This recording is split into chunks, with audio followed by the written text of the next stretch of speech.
दोस्तों आज के इस वीडियो में CKYC के बारे में बात करेंगे। CKYC के ऊपर पूरा डिटेल वाला ये वीडियो है। CKYC क्या होता है, कैसे CKYC जनरेट होता है, सबका CKYC कैसा होता है, इसके अलावा CKYC का बेनिफिट क्या है। देखो इंडिया में ना अब लगभग सारे जगह CKYC ही चलेगा। एक दिन ऐसा आएगा कि सारे जगह जो है CKYC खोजे जाएंगे। जो अभी आधार और पैन चल रहा ना, इसी तरह से अब आपका CKYC चलेगा। तो सबसे पहले समझते हैं ये CKYC होता क्या है। बेसिकली इसका पूरा नाम जो होता है वो सेंट्रल नो योर कस्टमर होता है। KYC का फुल फॉर्म होता है नो योर कस्टमर, और वहां पर C लग गया यानी सेंट्रल लग गया, तो सेंट्रल KYC इसे कहा जाता है, सेंट्रल नो योर कस्टमर इसे कहा जाता है। इसमें होता क्या है कि आपका जो डेटा होता है, जैसे पैन कार्ड, आधार कार्ड, आपका फोटो, ये डिजिटल रूप से सेंट्रलाइज स्टोर किया जाता है। यानी ये जो है पूरा डेटा एक जगह आपका सेंट्रलाइज स्टोर होता है, तो इसे CKYC कहा जाता है। अच्छा, CKYC बनता कैसे है और CKYC आपका जनरेट कैसे होता है। तो जो CKYC है, जैसे कहीं भी आप अपना बैंक अकाउंट खोलते हो या फिर कहीं म्यूचुअल फंड में इन्वेस्टमेंट करते हो या कोई पॉलिसी वगैरह आप खरीदते हो, कोई बीमा खरीदते हो, तो बैंक अकाउंट खोलोगे तो बैंक वाले ना एक आपका जो डेटा रहता है, जैसे आधार होता है, पैन होता है, आपका फोटो होता है, वो वहां पर सेंट्रल KYC के पोर्टल पर अपलोड करता है। ठीक है, या म्यूचुअल फंड अगर आप खोलते हो या कोई बीमा खोलते हो, तो उसमें क्या होता है कि आप जो भी KYC डॉक्यूमेंट देंगे, जैसे आप अपना आधार कार्ड देंगे, पैन कार्ड देंगे, अपना फोटो देंगे, ये सारे जो है CKYC के पोर्टल पर अपलोड किया जाता है। अच्छा, जब उस पोर्टल पर अपलोड होता है तो वहां पर ये सारा डेटा मिलाकर आपका एक सेंट्रल KYC स्टोर हो जाता है। यानी CKYC पोर्टल पर सेंट्रलाइज डेटा आपका स्टोर हो जाता है, ये लोग अपलोड करते हैं। तो फिर वहां पर जनरेट होता है आपका 14 डिजिट का नंबर। जैसे आधार कार्ड बनवाते है तो आधार कार्ड का नंबर होता है। अब आधार कार्ड के नंबर में ही आपका डेटा स्टोर रहता है, जैसे आपका फोटो हो गया या फिर आपका अंगूठे का निशान हो गया, आपका आईडीज हो गया, ये सब डेटा स्टोर रहता है ना, आपका मोबाइल नंबर वगैरह सब कुछ रहता है ना। उसी तरह से आपका जो डेटा है KYC वाला, जैसे KYC वाला डेटा आधार, पैन या फिर फोटो, ये सब जो डिटेल है वो अपलोड करती है बैंक या बीमा कंपनी या फिर जो संस्था होती है वो अपलोड करती है CKYC पोर्टल पर। फिर उसमें ना आपको एक नंबर जनरेट मिल जाता है जो एक यूनिक नंबर होता है 14 डिजिट का,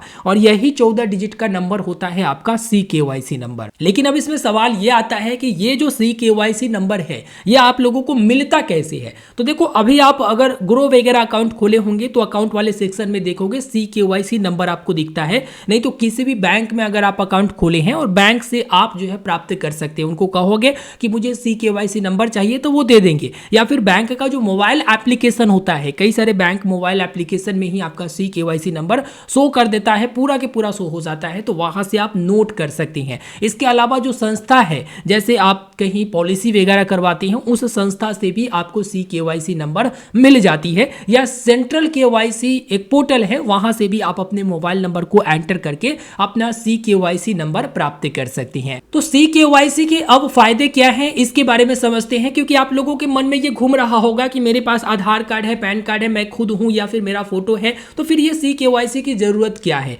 तो देखो, एक बार में CKYC से प्रोसेस हो जाता है। जैसे कोई एक बैंक अकाउंट आप ओपन करने जाते हो, वहां पर आप अपना डिटेल या डॉक्यूमेंट लेकर जाते हो, आधार कार्ड लेकर जाते हो, पैन कार्ड लेकर जाते हो, फोटो लेकर जाते हो। लेकिन जब CKYC ID रहेगा, CKYC नंबर रहेगा आपके पास, तो बैंक वाले को वही CKYC नंबर दोगे, आपका अकाउंट खोल देगा। फिर दूसरे बैंक में आप अकाउंट खुलवाने जाओगे, वहां पर भी तो डॉक्यूमेंट लेकर जाना पड़ेगा, तो वहां पर आपको डॉक्यूमेंट नहीं लेकर जाना है, बस CKYC नंबर आप उसको दोगे, अकाउंट खुल जाएगा। कई सारे बैंक ऑनलाइन CKYC फैच करके आपका अकाउंट खोल देते हैं और आपको पता भी नहीं चलता, आपसे डॉक्यूमेंट अपलोड भी नहीं करवाती हैं। इसके अलावा समय की बचत होगा। जैसे कोई एक बैंक अकाउंट आप खुलवाने जाते हो तो वहां पर आपको डॉक्यूमेंट वगैरह लेकर जाना होता है, लंबी प्रक्रिया होती है, फिर उस डॉक्यूमेंट की जांच होती है, वेरिफिकेशन होता है, उसके बाद ही आपका जो है अकाउंट खुलता है। लेकिन जैसे ही आप जो है CKYC नंबर देते हो, वो डिजिटली तरीका से आपका पूरा डेटा जो है जो स्टोर रहता है वो वेरीफाई कर लेती है और आपका सेंट्रल KYC से अकाउंट खुल जाता है। तो बड़ी समय की बचत इसमें दिखाई देती है। इसके अलावा अभी जो है CKYC का फ्री सेवा है,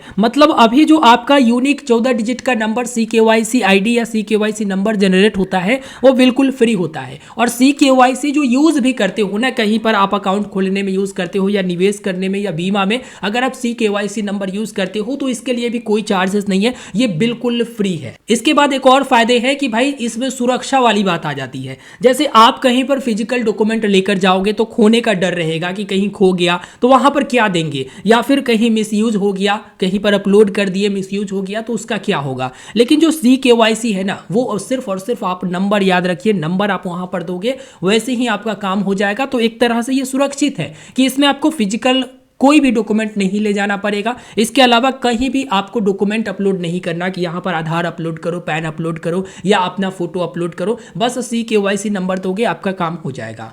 अब इसमें सवाल यह भी आता है कि आखिर सरकार CKYC को इतना प्रमोट क्यों कर रही है, आखिर CKYC लागू क्यों करना चाहती है।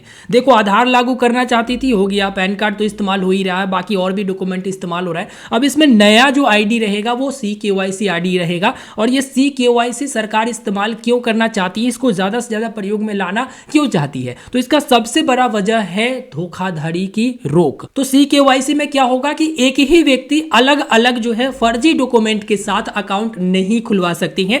अगर उनके पास फर्जी डॉक्यूमेंट है और एक ही व्यक्ति अकाउंट खुलवाने जाती है तो ऐसे वो नहीं खुलवा सकती हैं। अभी तक डॉक्यूमेंट की बात करें तो एक ही व्यक्ति अलग अलग डॉक्यूमेंट के साथ अलग अलग बैंकों में अकाउंट खुलवा सकते थे, मतलब फर्जी वाले तो कैसे भी कर लेते हैं। लेकिन CKYC में ऐसा संभव नहीं है। बस जो व्यक्ति है उनका CKYC आईडी होगा और उन्हीं के आईडी से बैंक अकाउंट खुलेगा। चाहे जितने भी बैंक अकाउंट खुलाएंगे भाई उन्हीं के आईडी से, उन्हीं के डॉक्यूमेंट से और उन्हीं के CKYC से खुलेगा। और दूसरी फायदा यह है कि पूरा पारदर्शिता के लिए ये चीजें लाई जा रही है। अब ट्रांसपेरेंसी कैसे रहेगा, पारदर्शिता कैसे रहेगा, इसे समझिए। जैसे आपका CKYC है तो पूरे वित्तीय सिस्टम में सिर्फ एक CKYC इस्तेमाल करोगे, जो आपका एक ही CKYC रहेगा, अलग अलग जनरेट नहीं होगा। तो आप अगर बैंक अकाउंट खुलवाओगे तो उसमें आप अपना CKYC दोगे, कहीं निवेश करते हो उसमें आप दोगे, कहीं आप जो है बीमा खुलवाते हो उसमें आप CKYC दोगे, तो पूरी तरह से ट्रांसपेरेंसी होगा। तो ये जो पूरे फाइनेंशियल सिस्टम है वो एक ही मानक के रूप में काम करेगा, यानी एक ही CKYC से सारे चलेंगे। तो इसलिए ट्रांसपेरेंसी इसमें देखा गया। इसके अलावा जो काले धन है इसको भी ट्रैक करना काफी आसान हो जाएगा। अभी क्या है कि अभी आधार कार्ड है, अगर आधार कार्ड से डिटेल निकाला जाए या आपके पैन कार्ड से डिटेल निकाला जाए तो वो ट्रैक करना आसान हो गया है। उसी प्रकार से अब आपका CKYC जो नंबर रहेगा उससे ट्रैक करना सरकार को और आसान हो जाएगा। बस किसी का CKYC नंबर डालेंगे, पूरे के पूरे आपका जो लेन देन है या फिर जो भी वित्तीय चीजें हैं वो सारे के सारे उनको शो हो जाएगा। तो इसे ट्रैक करना भी आसान हो जाएगा। तो इसलिए सरकार जो है CKYC पर अभी ज्यादा जोर दे रही है। अब तो खबर निकलकर यह भी आ रहा है कि CKYC और डिजी लॉकर को एक साथ जोड़ देगी। मतलब आप CKYC अगर वेरीफाई करवाते हो CKYC के जरिए तो डिजी लॉकर पर जो भी डॉक्यूमेंट है वो भी एक्सेस हो जाएगा, या फिर आप डिजी लॉकर लॉग इन करके एक्सेस देते हो तो CKYC वाला डिटेल भी वहां पर फैच हो जाएगा। तो एक तरह से देखा जाए तो सरकार जो है एक अलग ही सोच ला रखी है यहाँ पर, ताकि सभी का CKYC हो और सभी का जो है मतलब एक ही सेंट्रल KYC नंबर हो। जैसे सभी का एक ही आधार कार्ड होता है उसी प्रकार से सभी का अब KYC जो डिटेल होगा वो एक ही होगा। अब कहीं पर भी कुछ आप अलग डेटा दोगे तो वो काम नहीं करेगा। तो आपको समझ में आ गया कि सरकार CKYC को क्यों बढ़ावा दे रही है। तो CKYC के बारे में पूरा डिटेल में आपको जानकारी दे दिया है। उम्मीद करेंगे आपको ये वीडियो पसंद आया होगा। वीडियो को लाइक कर दीजिएगा, अपने दोस्तों तक शेयर करिएगा और चैनल पर नए होंगे तो जरूर सब्सक्राइब करिएगा। इससे जुड़ा हुआ कोई भी सवाल है तो आप वीडियो के नीचे कमेंट करिए, उसकी जानकारी अगर वीडियो बनाने वाला होगा तो वीडियो बना कर दूंगा या फिर कमेंट बॉक्स में रिप्लाई दे दूंगा। धन्यवाद।